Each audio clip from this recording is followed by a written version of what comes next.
देखिए, अभी की जो ताज़ा अपडेट यहाँ पर सामने आई हैं, जो नेगोटिएशंस चल रही थी न्यूक्लियर डील के मामले में अमेरिका और ईरान के बीच में, उसमें जो ओबामा के टाइम में जो टॉप एडवाइज़र थे, उनकी तरफ से ये कहा गया है कि इस डील में ओबामा ने इस नेगोटिएशंस को जीत लिया था। मतलब ये है कि इसमें वो एग्री हो गए थे, लेकिन उन्होंने वॉर को चुना है, उन्होंने युद्ध को चुना है ईरान के साथ में।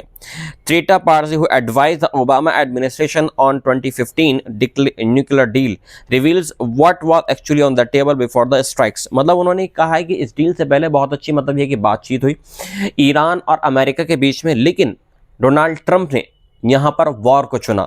डील्स काफ़ी हद तक मतलब ये है कि जो एक रीच उसकी होनी चाहिए थी, जो मतलब ये है कि जो सक्सेसफुल उसका होना चाहिए था, वो अपने आप में एक बहुत अच्छा मतलब ये है कि काम हो रहा था उस डील के ऊपर।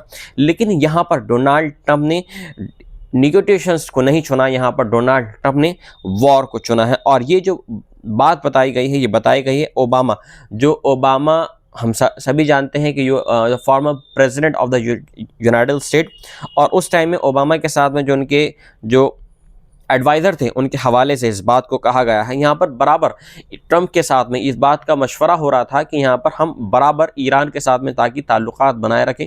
ताल्लुकात किस मामले में बनाए रखें, मतलब ये है कि ईरान को समझाने के लिए कि आप न्यूक्लियर जो प्रोग्राम है आप उसको स्किप कर दें, आप उसको छोड़ दें, और अगर आपका ये पीस पर्पस प्रोग्राम है तो आपका जो इन्वेस्टमेंट है आप उसको एक लिमिटेड कर दें, जो मतलब ये कि सिविलियंस के काम के लिए होता है।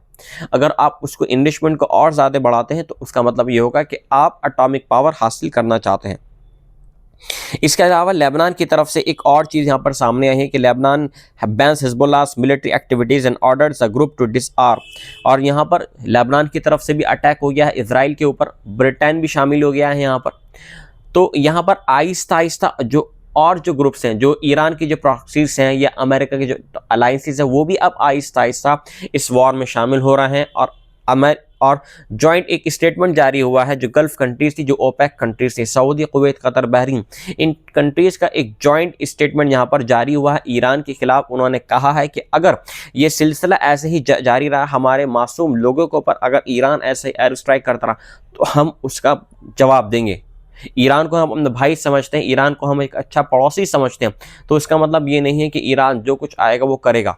हम यहाँ पर अपने आप को डिफेंड करेंगे, हम यहाँ पर रिटेलिएशन करेंगे, हम यहाँ पर एयर स्ट्राइक करेंगे ईरान के खिलाफ, अगर ईरान हमारे ऊपर ऐसे ही बदस्तूर एयर स्ट्राइक करता रहा है। तो ये जो स्टेटमेंट आया है, ये जो जॉइंट स्टेटमेंट है, ये गल्फ कंट्रीज़ के जो ओपेक के लीडर है उनकी तरफ से जॉइंट स्टेटमेंट आया है।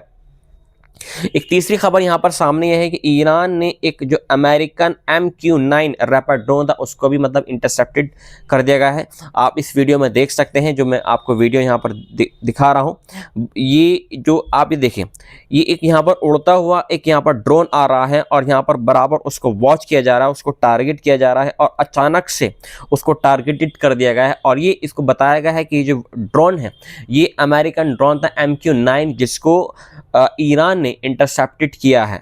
ये एक बहुत मतलब एक हाई प्रोफाइल मामला है, जो हाई बहुत ही मतलब ये है कि डिफेंसिव मतलब नुकसान है अमेरिकन आर्मी को। और इसके अलावा तेहरान के अंदर भी कई कई जगहों पर धुएं के गुबार उठते दिखाई दिए हैं, एयर स्ट्राइक उठती हुई दिखाई दी है। इस वीडियो में आप देख सकते हैं, black smoke rises over Tehran as relentless US Israeli air strikes hammer the Iranian capital. Iran की जो कैपिटल थी तेहरान के ऊपर बराबर यहाँ पर इसराइल की तरफ से एयर स्ट्राइक हो रही है।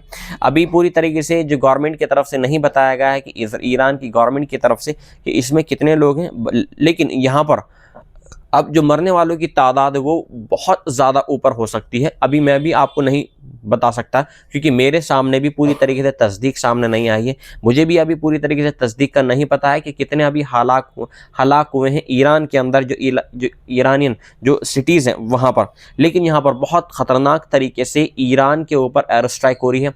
अमेरिकन जो जेट्स हैं या जो इसराइल के जेट्स हैं बराबर यहाँ पर कर रहे हैं, और बदले की कार्रवाई में बराबर में आप इस वीडियो में आप देखें कि इस तरीके से ईरान भी जवाबी कार्रवाई यहाँ पर कर रहा है। The videos launch of Iranian Qadr and Emad missiles aimed at American and Israeli target. बराबर यहाँ पर वीडियो सामने इस तरीके सर्कुलेट हो रही हैं कि ईरान की तरफ से भी बराबर जो मिसाइल हैं, बड़ी बड़ी MQ जो बड़ी बड़ी मिसाइलें हैं बराबर यहाँ पर लॉन्च हो रही हैं अमेरिकन जो बेसिस है उनको टारगेट करने के लिए।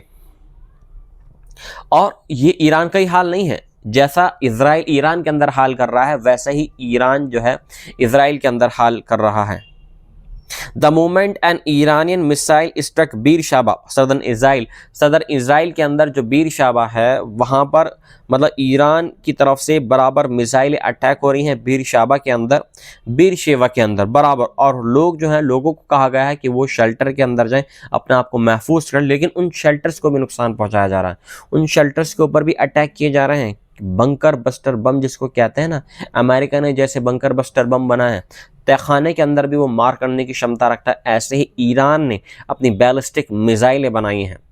फतह 2, फतह 1, फतह 3, इस तरह की उसने कई वेरिएंट उसने बनाए, रीच के अकॉर्डिंग उसने बनाया, दूरी के हिसाब से उसने बनाए हैं ईरान ने। और ये जो सिलसिला है तैयारी का मिसाइलों के ऊपर, ये ड्रोन्स फैसिलिटीज़ जो ईरान यहाँ पर तैयार कर रहा था, वो अभी 5, 6 या 10 साल से काम नहीं हो रहा था इन मिसाइलों के ऊपर। वो काम हो रहा था जब से इस्लामिक रेवोल्यूशनरी वहाँ पर एक सरकार वहाँ पर बनी, हयातुल्लाह अली ख़ामेनी की सरकार वहाँ पर बनी, उसके बाद से ही उस गवर्नमेंट ने अपने आप को महफूज करने के लिए, उस गवर्नमेंट अपने देश को महफूज करने के लिए वेस्टर्न कंट्री से उस पर मतलब ये है कि महारत हासिल कर ली थी। और इनकी जो कीमत है, जो उसमें मतलब ये है कि जो उन्होंने इस तकनीक का इस्तेमाल किया, बहुत ही कम कीमत में इस तकनीक को इस्तेमाल किया, और अब उसका मतलब ये फ़ायदा उनको अब हो रहा है ईरानियों को। अब इसके अलावा और जो ख़बर है यहाँ पर देखिए, ईरान लॉन्चेस फतह 2 हाइपरसोनिक मिसाइल इन ऑपरेशन 2 प्रॉमिस 4 के तहत यहाँ पर ईरान ने फतह 2 हाइपरसोनिक मिसाइल को यहाँ पर लॉन्च किया है। और इसके अलावा यहाँ पर आप यहाँ पर देखें, इस रिपोर्ट के अंदर यहाँ पर जो सऊदी गवर्नमेंट के हुक्मरान हैं, जो टॉप ऑफिशियल है, वो कह रहा है कि अमेरिका ने हमें बिल्कुल बीच में छोड़ दिया है, अमेरिका ने हमें बिल्कुल बीच में छोड़ दिया। पूरी तरीके से वो इजराइल को प्रोटेक्ट कर रहा है, गल्फ़ की कंट्रीज़ को पूरी तरीके से उसने एक अलग थलग कर दिया है। इतना इन्वेस्टमेंट हमने अमेरिका के साथ में किया, कंपनीज़ के साथ में किया, और अब हमारी ये हालत हो गई, हम अपने आप को खुद बचा रहे हैं। जी हाँ, जितने भी अमेरिकन बेसिस बने हुए हैं पूरे मिडल ईस्ट के अंदर, सब इजराइल की फ़ौज को, इजराइल के लोगों को, इजराइल की गवर्नमेंट को बचाने के लिए लगे हुए हैं, कोई गल्फ़ कंट्रीज़ को प्रोटेक्ट करने के लिए नहीं लगा हुआ है। यहाँ पर दूसरी तरफ एक जॉइंट स्टेटमेंट यहाँ पर यह है फ्रांस की तरफ से कि हम गल्फ़ कंट्रीज़ को प्रोटेक्ट करेंगे ईरान से। और जो ताज़ा रिपोर्ट यहाँ पर सामने आई नेतन्याहू के ऑफिस की तरफ से, नेतन्याहू की जो ऑफिस की जो बिल्डिंग है उसको भी मतलब ये कि एयर स्ट्राइक हुई है वहाँ पर, लेकिन अभी इसमें क्या नुकसान हुआ है उस बिल्डिंग को, वो पूरी तरीके से तस्दीक नहीं हो पाया है। और इसके अलावा Iran confirm 3 US fighter jets shoot down. Iran की तरफ से एक और अहम बात यहाँ पर सामने आई है कि ईरान ने यहाँ पर कंफर्म किया है कि ईरान ने यूनाइटेड स्टेट ऑफ अमेरिका के 3 फाइटर जेट को शूट डाउन किया है, जबकि यहाँ पर अमेरिका ये बोल रहा है कि उसकी अपनी खुद की मिलिट्री की गलती की वजह से ये जो फाइटर जेट है वो क्रैश हुआ। देखिए यहाँ पर किस तरीके से मिसलीड किया जा रहा है, किस तरीके से लोगों को एक झूठ बोला जा रहा है कि हम बहुत कैपेबल हैं, हमारी खुद की मतलब मिस्टेक की वजह से। आप ये देख, इतनी बड़ी कंट्री है और मतलब ये कि जो उसका एसेट्स है, मिलिट्री एसेट इतना पावरफुल एडवांस है, वो कैसे मतलब ये कि मिस्टेक कर सकता है। और बिलियंस ऑफ डॉलर्स के उसके जो फाइटर जेट है वो क्रैश हो जाएंगे क्या ऐसे? वो भी 3 दिन, एक नहीं, 2 नहीं, 3 फाइटर जेट्स क्रैश हुए हैं।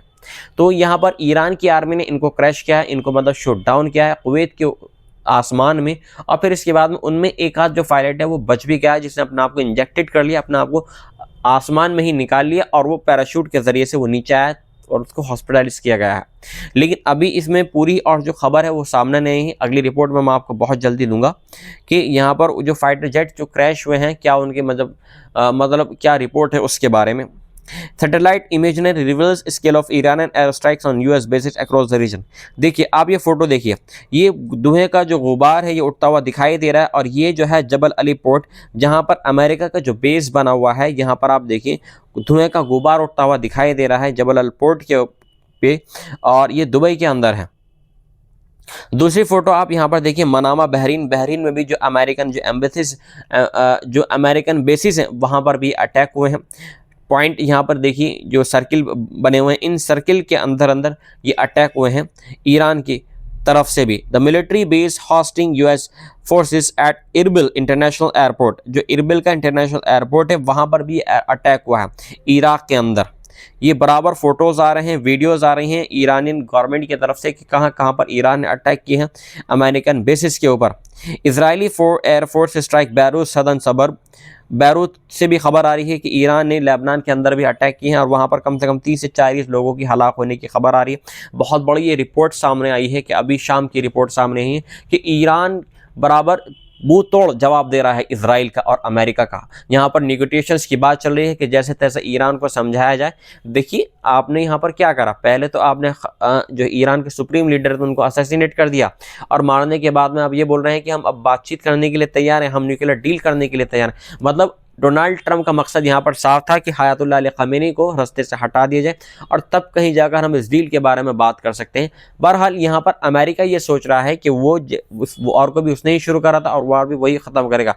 नहीं, यहाँ पर ईरान की गवर्नमेंट ने, ईरान की मिलिट्री ने यानी IRGC ने यहाँ पर ये बोल दिया है कि ख़त्म, शुरुआत आपने करी लेकिन ख़त्म हम करेंगे इस वॉर को। यहाँ पर भारत ने भी, जो प्राइम मिनिस्टर है मोदी, उन्होंने भी कंडोलेंसेस अपने व्यक्त किए, इजहार किया है, दुख का इजहार किया है उन मासूम लोगों के लिए जो इस वॉर में शहीद हो रहे हैं और मतलब जिनको लोगों को नुकसान हुआ है। बहुत कंडोलेंसेस लोगों की तरफ से आ रही हैं और हिंदुस्तान के अंदर भी जगह जगह प्रोटेस्ट हो रहे हैं अमेरिका के ख़िलाफ़, अमेरिकन गवर्नमेंट के ख़िलाफ़, नेतन्याहू के ख़िलाफ़, क्योंकि ख़ातमन जिस तरीके से हयातुल्लाह अली ख़ामेनी को असैसिनेट किया है, उनको शहीद किया गया, तो लोग रो रहे हैं। ख़ासकर मुस्लिम समुदाय में जो शिया समुदाय आता है उन लोगों में बहुत ज़्यादा रंज और गम है और दुख भी है और गुस्सा भी है इजराइल और अमेरिका के ख़िलाफ़, क्योंकि उनके बहुत बड़े जो रहनुमा थे उनको शहीद कर दिया अमेरिका ने। ये थी अभी की रिपोर्ट। मिलता हूँ मैं आपसे एक नई रिपोर्ट के साथ में। जय हिंद।